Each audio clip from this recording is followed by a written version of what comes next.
그리스도 안에 사랑하는 성도 여러분, 계시록 16, 17, 18, 19, 20장 5장을 뛰어넘고 11월, 12월은 21장과 22장 본문으로 넘어가겠습니다.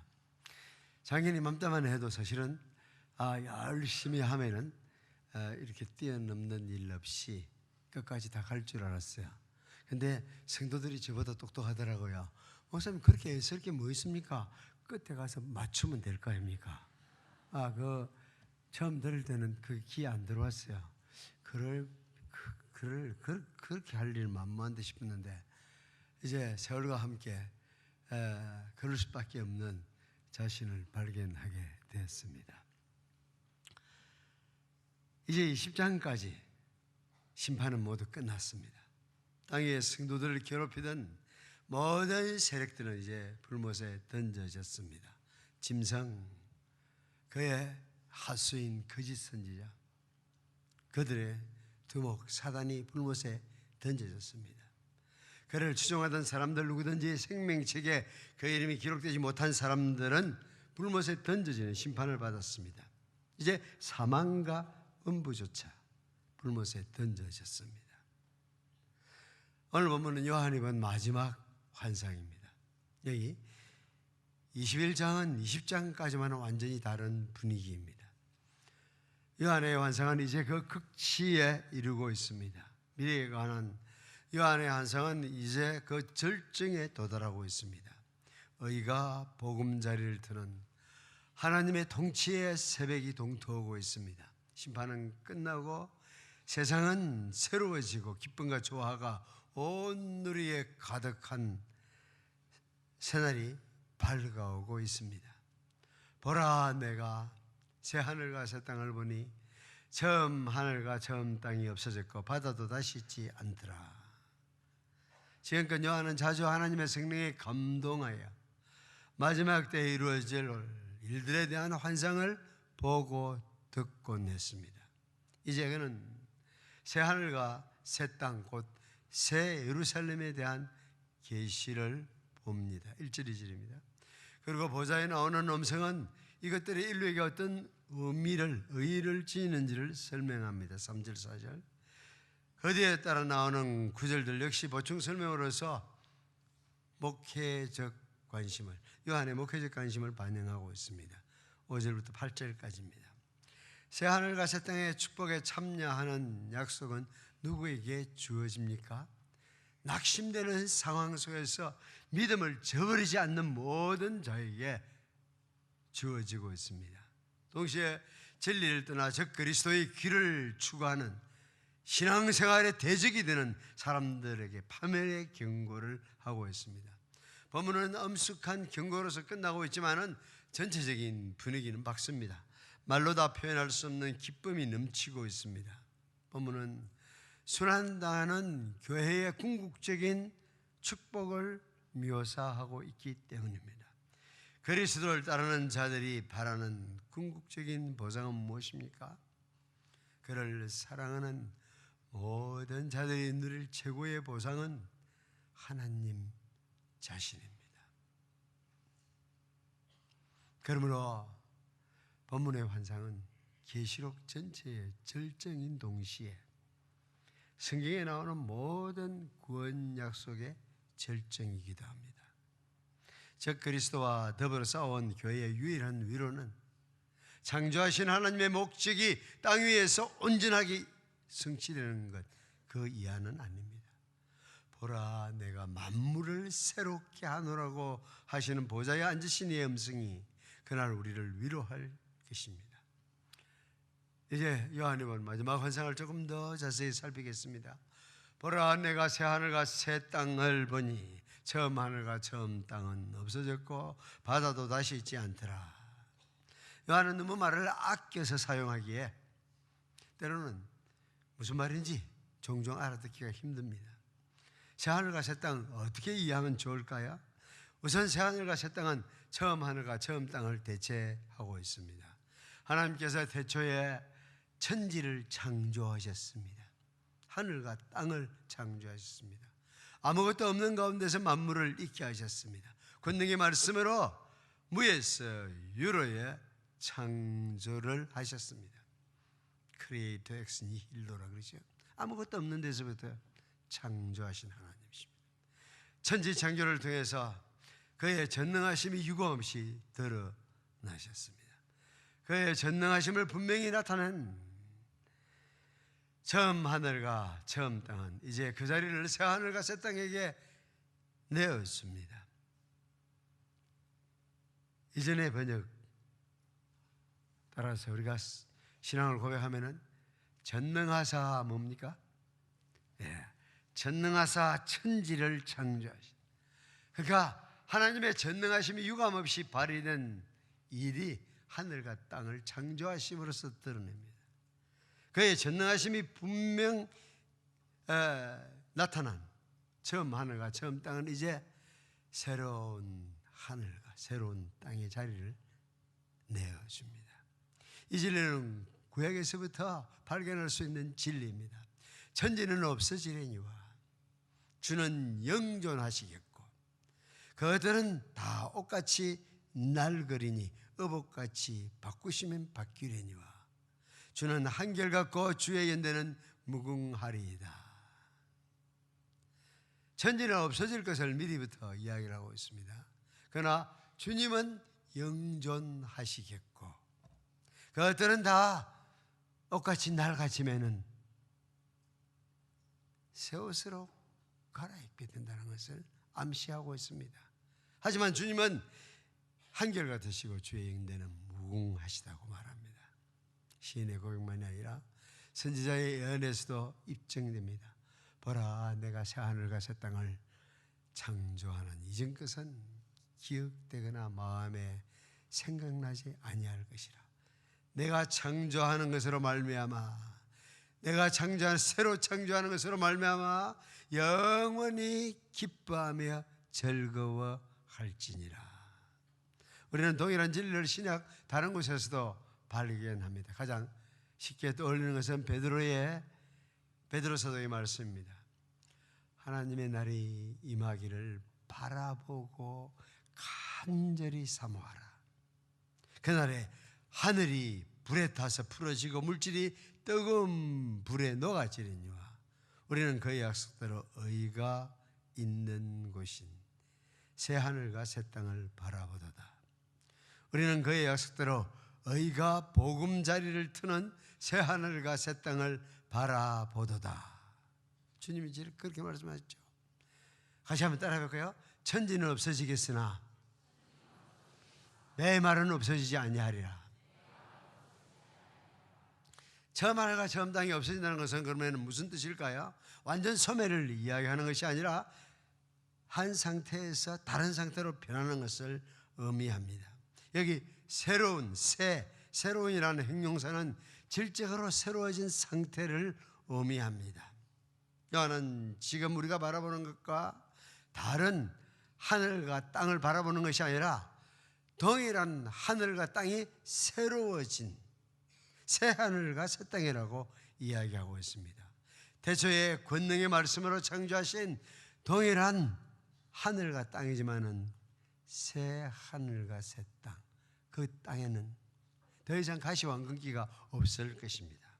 더 이상 양육강식의 동물의 세계가 펼치지 아니할 것입니다. 우주의 신음과 고통은 그치고 본래적인 영광이 회복될 것입니다. 죄의 결과로 지금 신화하고 있는 자연계가 치유되고 원상대로 회복되어서 모든 잠재적인 가능성이 실현될 것입니다. 모든 내재적인 가능성이 활짝 피어나게 될 것입니다. 사람이 타락하는 순간부터 함께 저주 아래 갇혔던 대자연이 하나님의 아들들의 영광스러운 자유에 동참하게 될 것입니다. 인간 구원의 구속 계획이 완성되는 순간에 저주받은 우주도 새롭게 변할 것입니다. 죄와 사단의 영향에서 해방되어서 하나님의 영광을 온전히 나타내는 영광스러운 우주로 변모할 것입니다. 그날에는 더 이상 정말 새들이 울지 아니할 것입니다. 새들조차도 노래할 것입니다. 짐승의 표하는 소리 대신에 이리와 어린 양이 함께 뛰놀 것입니다. 새 하늘과 새 땅에서는 우리 입에서 더 이상 탄식 소리가 끝날 것이고 자연의 신음소리도 더 이상 들리지 아니할 것입니다. 우주의 신음소리는 그치고 대자연의 합창소리가 온 누리를 가득 채울 것입니다. 사랑하는 성도 여러분, 우리에게 이러한 희망이 있다는 것을 기억하시기를 바랍니다. 또 내가 새 하늘과 새 땅을 보니 처음 하늘과 처음 땅은 없어졌고 바다도 다시 있지 않더라. 바다도 다시 있지 않더라. 무슨 뜻일까요? 표하는 바다 물결 가운데 생명의 위협을 받아본 사람이라면 그 두려움을 실감했을 것입니다. 특히 고대 세계에서 배를 타고 항해하는 것은 언제나 생명의 위협을 동반하는 일입니다. 지금도 엄청 큰 유람선을 가지고 항해를 해도 타이타닉호의 최후를 여러분은 알고 있습니다. 그 옛날 조그마한 배로 바다에 다닐 때에 그게 얼마나 무시무시한 일인지 상상해 보십시오. 한동안 사람들이 그렇게 무신론자들 놀리기도 했습니다. 저 사람은 땅에 있을 때는 하나님 없다고 큰 소리 치더니 배 타가지고 항해하다가 그냥 물결이 삼키려 그러니까 하나님 살려달라고 소리친다고. 땅에서는 무신론자 되기가 쉽습니다. 그러나 바다에서는 무신론자 노릇하기가 힘들다는 사실을 아셔야 합니다. 뿐만 아니라 바다는 항상 물결과 파도가 치는 곳입니다. 주전에 나가보시던 정자의 바다를 보시던 바다가 잔잔해진 적은 한 번도 없습니다. 그래서 그 자체가 안정되지 못한 세상의 상징이기도 하고 만족 없는 우리들의 모습의 표현이기도 합니다. 아기는 평온함을 얻지 못하고 그물이 진흙과 더러운 것을 늘 솟구쳐내는 요동하는 바다 같으니라. 바다도 다시 있지 아니하는 것은 애타락한 세상과 새롭게 구속된 세상 사이에는 동질성이 없다는 것입니다. 타락한 옛 질서, 옛 하늘과 옛 땅은 다 바다까지 사라져버리고 이제는 새로운 전적으로 새롭고 다른 새 질서에 의해서 대치된 것을 나타냅니다. 이 사실은 5절에 의해서 확인됩니다. 보라, 내가 만물을 새롭게 하노라. 보좌에 앉으시니까 말씀하십니다.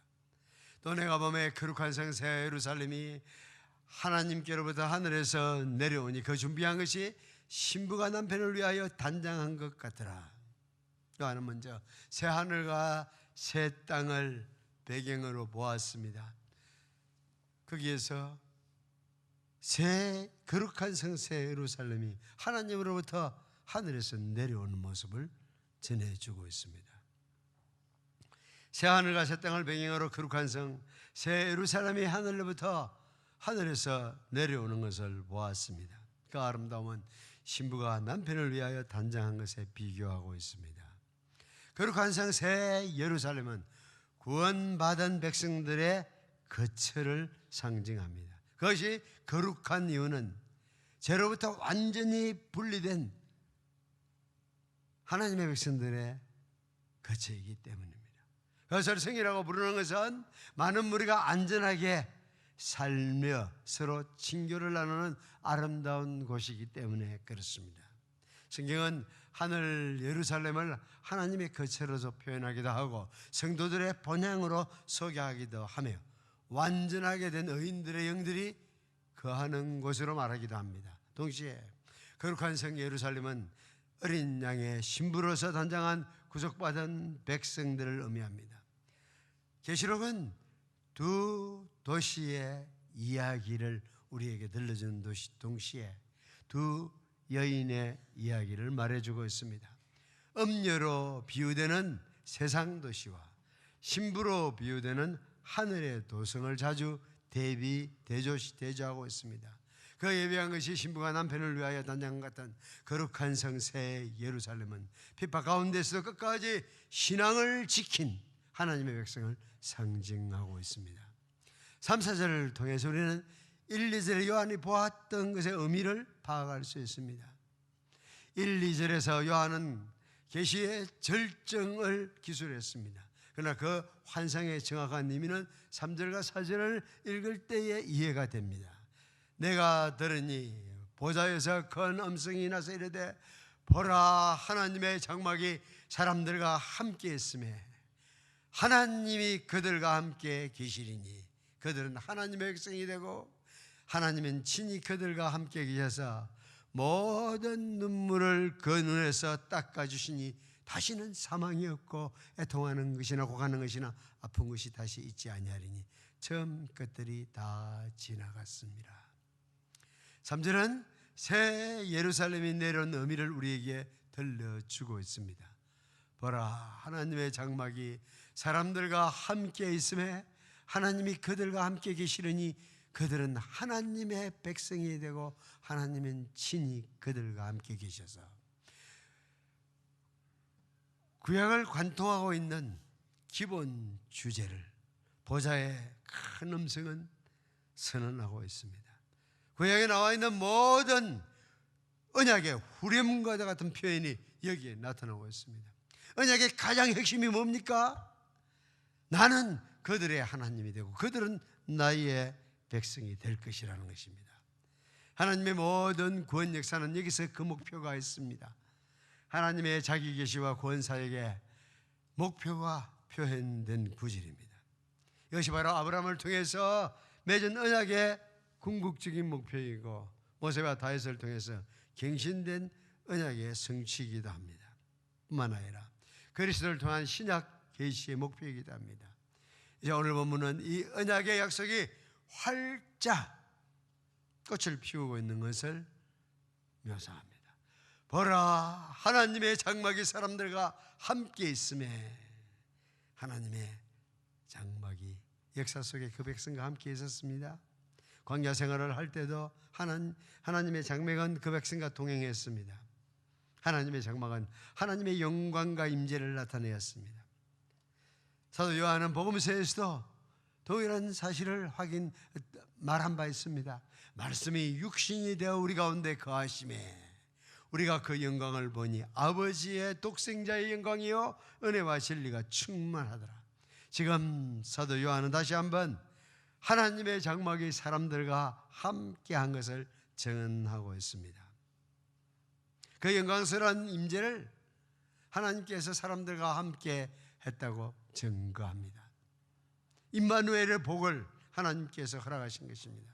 더 이상 일시적인 동거가 아니라 이 시점부터는 영원토록 하나님이 그 백성과 함께, 그 백성은 하나님과 함께 거할 것입니다.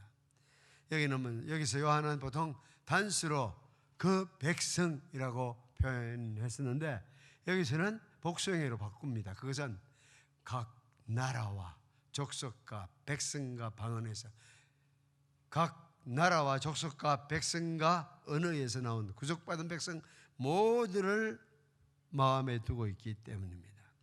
하나님께서는 영광 가운데 모든 민족과 백성과 나라와 언어 가운데서 나온 당신의 백성들과 함께 거하실 것입니다.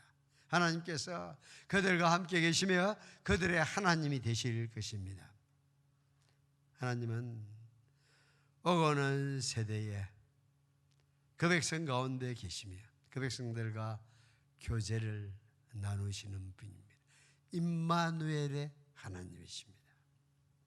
4절은 하나님께서 그 백성과 함께 거함으로 하나님의 백성이 누리게 될 축복을 묘사하고 있습니다.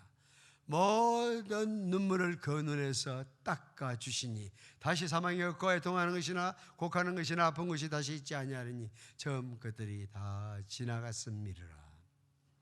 은혜와 영광이 충만한 가운데 하나님께서 그 백성과 함께 계심으로 옛 질서에 속한 모든 불행한 것들이 사라지게 될 것입니다. 사실 성도들이 하늘에서 누리게 될 영광을 지상에서는 다 상상할 수도 없고 표현할 수도 없습니다.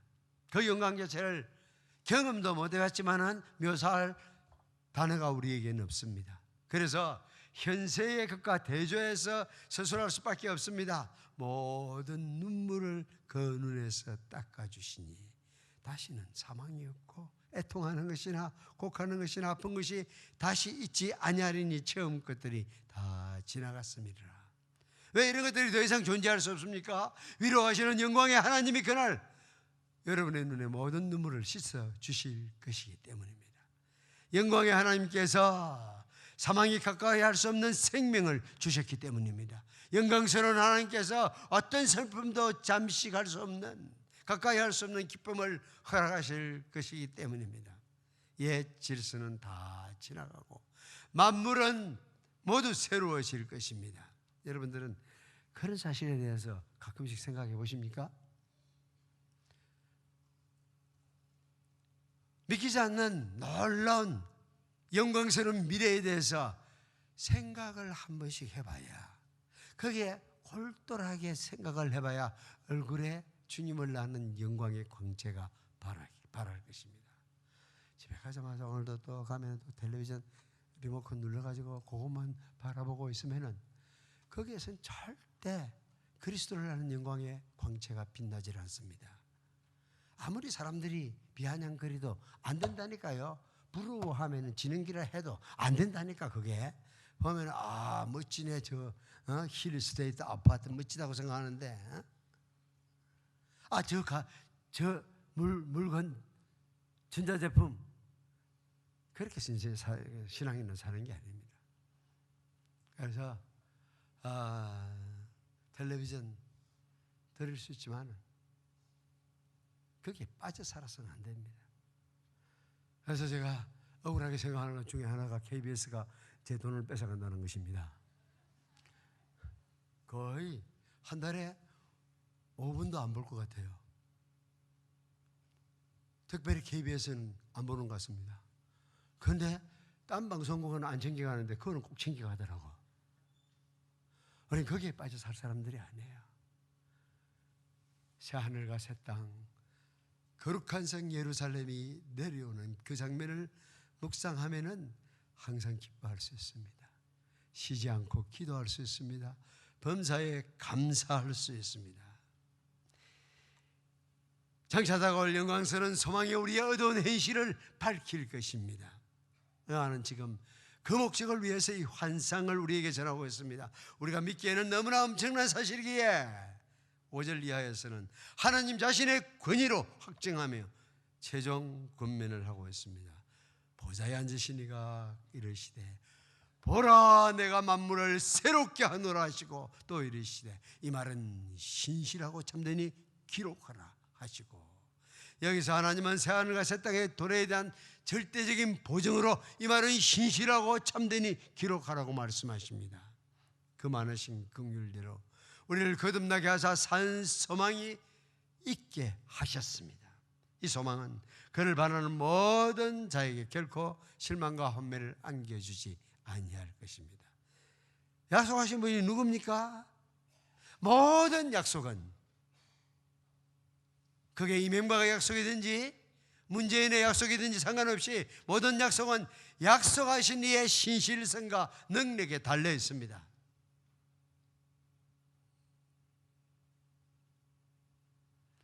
표를 얻기 위해서 약속한 것은 신실하지 않기 때문에 지켜질 수가 없습니다. 양심껏 신실하게 약속을 해도 인간에 지나지 않습니다. 그네나 죄인이나 다 죄인에 불과합니다. 그렇잖아요. 지킬 수가 없는 겁니다. 신실하지도 않고 전능하지도 않는 자들이 어떻게 우리에게 한 약속을 지킬 수가 있습니까? 70년 쏘가봤으면 됐지. 뭘 또 속으려고 여러분은 생각하고 있습니까? 약속이란 약속하신 이의 신실함과 약속하신 이의 능력에 달려 있습니다. 나는 알파와 오메가요 처음과 나중이라고 자신을 밝힙니다. 이와 같은 하나님의 이름은 우리에게 무엇을 상기시킵니까?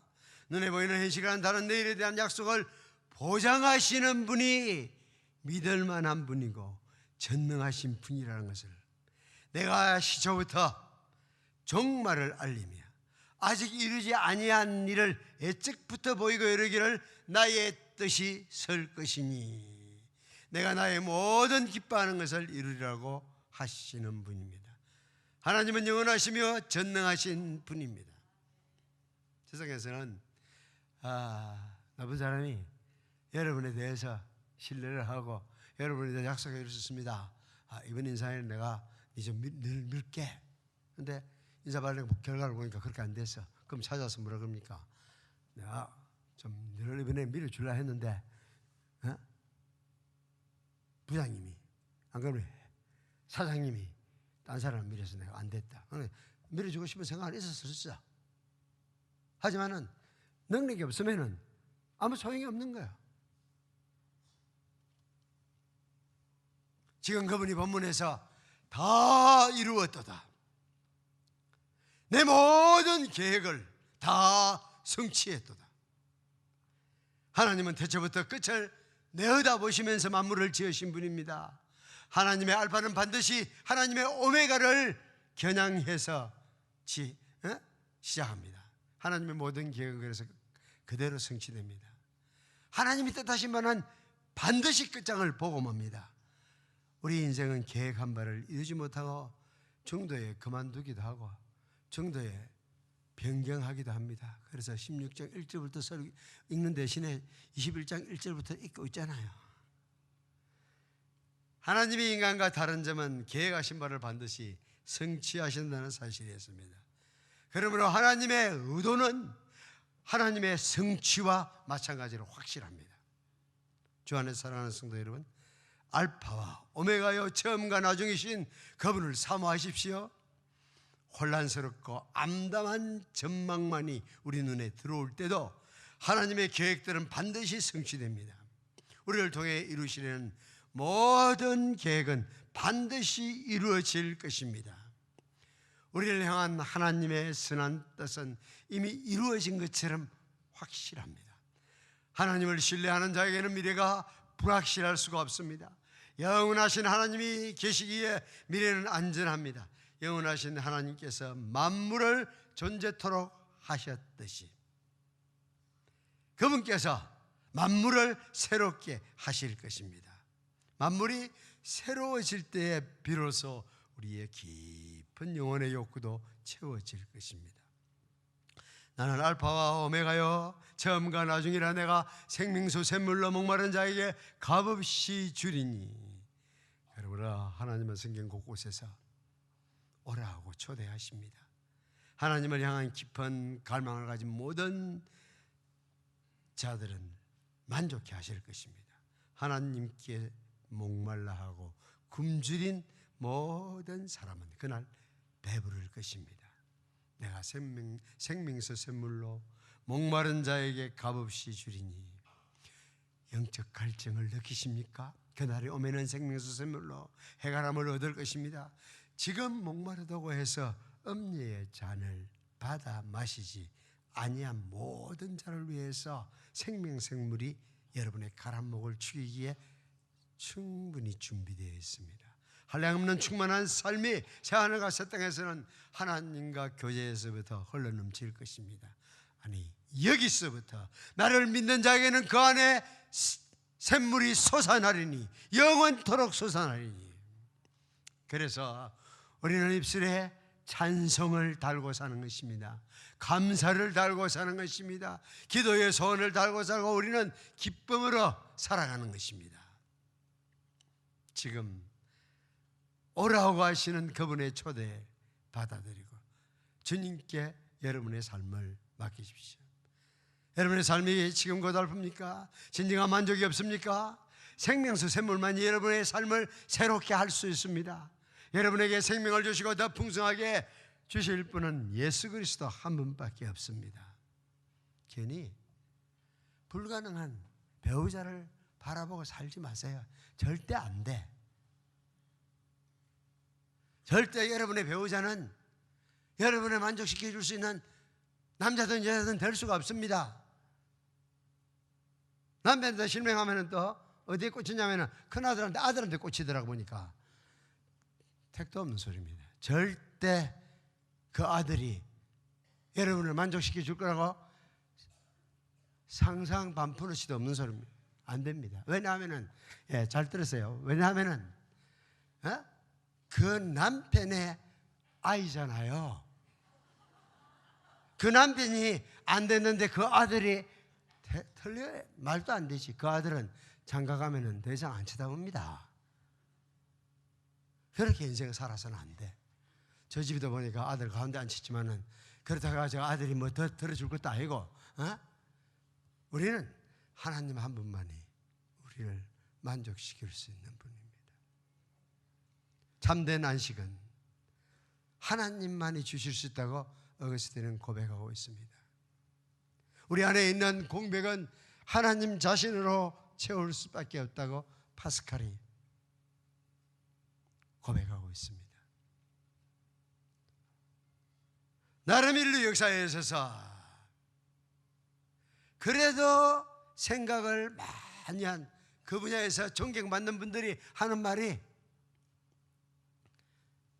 참된 안식은 주님의 품에 내가 안겼을 때에 왔습니다 라고 고백하고 있고, 그 공백은 주님만이 채워줄 수 있다고 이야기를 하고 있습니다. 파스칼이 임종한 뒤에 그 베개 닛을 보니까 쪽지 하나 들어있습니다.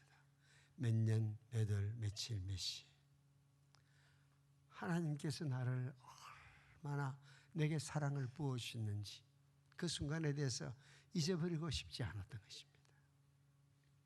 참된 만족은, 생명수 샘물은 하나님만이 주실 수 있어요. 그걸 가지고 엉뚱한데 기대한다고 세월 낭비하지 마십시오. 수정 같은 맑은 생명수 강이 어디서부터 흘러나옵니까? 하나님과 어린 양의 보좌로부터 나옵니다. 그가 수정같이 맑은 생명수의 강을 내게 보이니 하나님과 및 어린 양의 보좌로부터 나와서 길 가운데로 흐르더라. 이 생명수 샘물을 마시도록 하는 약속은 누구에게 허락합니까? 이기는 자는 이것들을 상속으로 받으리라. 나는 그의 하나님이 되고 그는 내 아들이 되리라. 이 영원한 축복은 오직 이기는 자에게 주어지고 있습니다. 7 교회에 보낸 편지에서도 이기는 자에게 주시는 약속이 편지마다 들어있습니다. 이기는 자는 생명나무의 열매를 먹을 것입니다. 이기는 자는 둘째 사망의 해를 당하지 아니할 것입니다. 이기는 자는 감춰인 만나와 힘도를 받게 될 것입니다. 이기는 자는 열국을 다스리는 군세를 받을 것입니다. 이기는 자는 생명책에 그 이름이 지어지지 아니할 것입니다. 이기는 자는 하나님의 성전의 기둥이 될 것입니다. 이기는 자는 그리스도와 함께 보좌에 앉게 될 것입니다. 이 모든 약속들은 극심한 실행 가운데서 끝까지 신앙을 고수하는 자들이 기업으로 누릴 것입니다. 아브라함과 더불어 하나님은 언약을 세우셔서 너와 네 후손에 하나님이 되리라고 약속하셨습니다. 나는 그에게 아비가 되고 그는 내 아들이 되리라고 다윗에게 약속하셨습니다.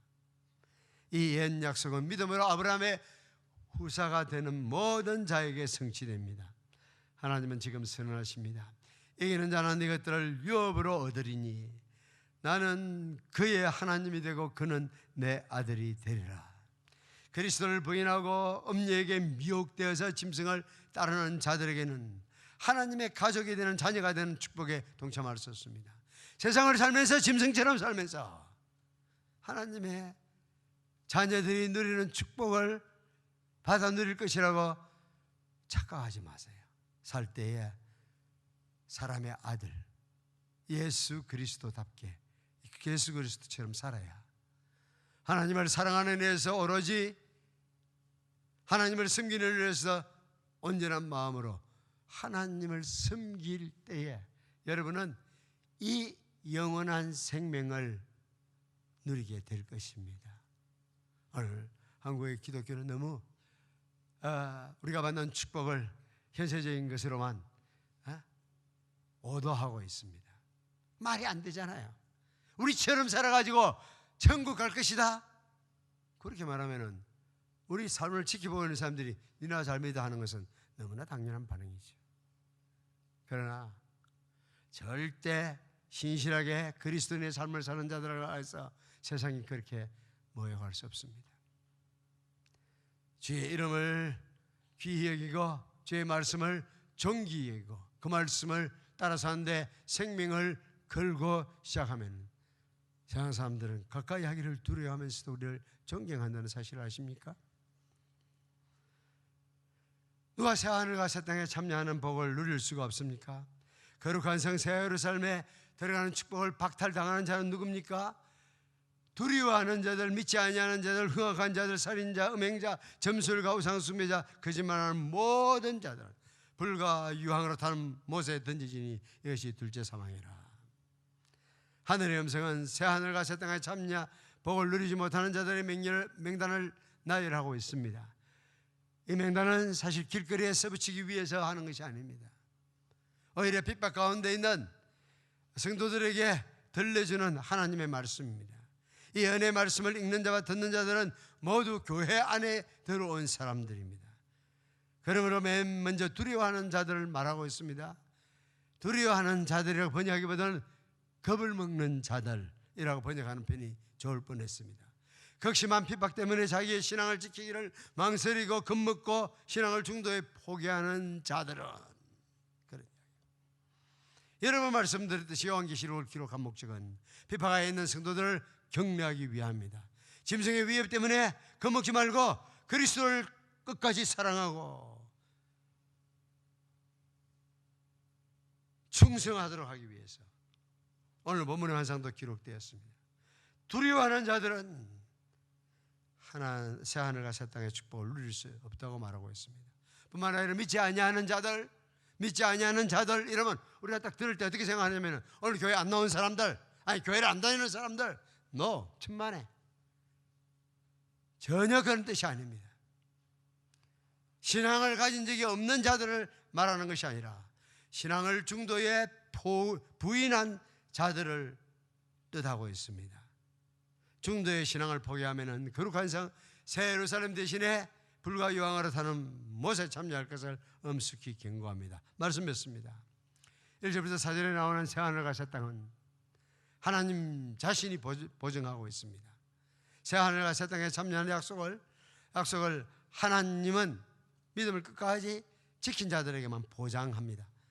하나님께서는 새하늘과 새 땅 대신 불과 유황으로 타는 못에 던져지는 경고도 동시에 합니다.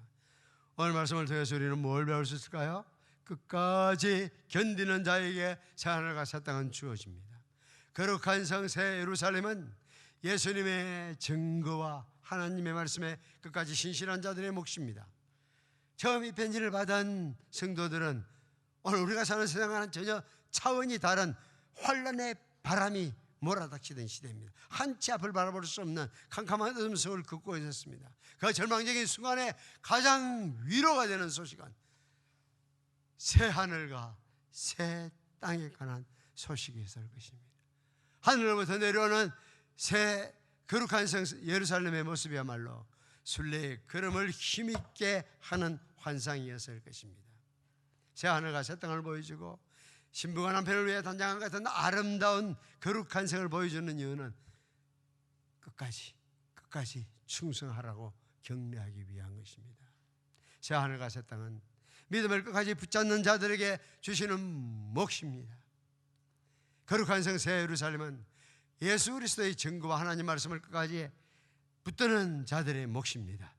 그때는 핍박의 바람이 불어왔어요. 신앙생활을 한다는 것 자체가 목숨을 걸어야 했던 일입니다. 그러나 요새는 그렇지 않습니다. 오늘 교회 나올 때 어떤 핍박을 받고 왔는데, 한 세대 전만 해도 교회를 처음 나오려고 그러면 집에서부터 핍박이 있었습니다.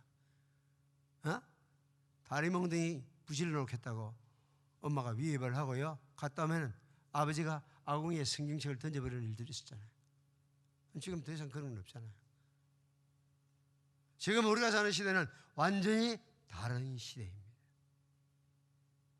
지금 우리가 당한 시대는 핍박이 아니라 유혹이라고 하는, 우리가 건너뛴 20장까지의 내용에 나오는 음녀의 유혹이 우리를 넘어뜨리려고 하는 시대에 우리는 살고 있습니다.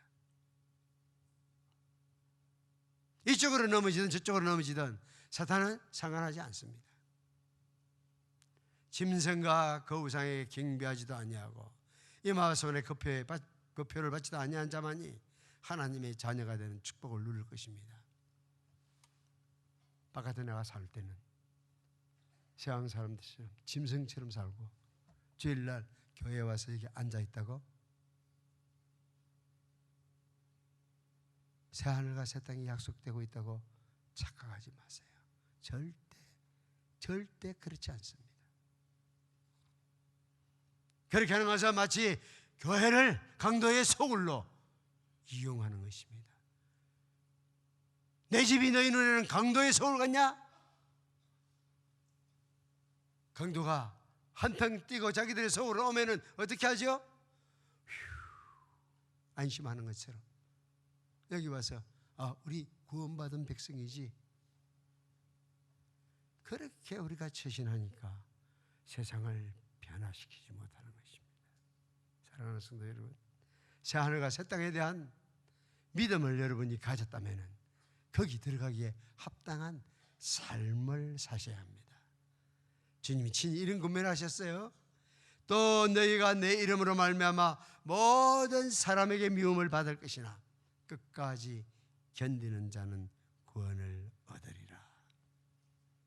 기도하겠습니다.